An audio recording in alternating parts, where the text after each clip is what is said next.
Sir question છે. એમનું કહેવું છે કે ઘણા મોટા વેહિકલ્સ જ્યારે તમે બિઝનેસ માટે વાપરતા હો અને ડેપ્રિશિએશન પછી એમની સંજોગોમાં ડેપ્રિશિએશન પછી જ્યારે વેચીએ ત્યારે વેચવાના સંજોગોમાં ઘણી વખત વેલ્યુ એના ડેપ્રિશિએટેડ કોસ્ટ કરતાં વધારે આવતી હોય છે. એમનું આ કહેવાનું મિનિંગ છે ડમ્પર ને બધા હેવી જે વેહિકલ્સ છે એના માટે. બરાબર છે. તો એવા સંજોગોમાં આ જે ગેઇન છે એ ગેઇનની સામે આપણે બીજા કોઈ પણ લોસને એડજસ્ટ કરી શકીએ કે શું કરવું જોઈએ? આ જે ગેઇન છે એને ઇન્કમ ટેક્સના હેતુસર it is deemed as short term capital gain under section 50. એટલે તમને સામે જો બીજો કોઈ શોર્ટ ટર્મ કેપિટલ લોસ ઉદ્ભવ્યો હોય તો જરૂર એની સામે સેટ ઓફ થાય.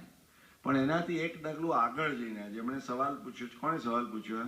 ભરતભાઈ પ્રજાપતિ છે. ભરતભાઈ નથી આવે, કઈ નહીં. જેને બીજાને કોઈને જાણવું હોય કે હવે ચુકાદાઓ એ કહે છે કે ભાઈ એને ફોર ડીમ્ડ પર્પઝીસ એને શોર્ટ ટર્મ કેપિટલ ગેઇન ગણાય, પરંતુ એમાં તમે જો 3 વર્ષથી વધારે તમે હોલ્ડ કર્યું હોય તો એને તમે ઇન્વેસ્ટ કરો, સપોઝ પેલા કેપિટલ ગેઇનના બોન્ડ્સમાં, તો તમને એનો લાભ મળે. That is the practical planning that you can do.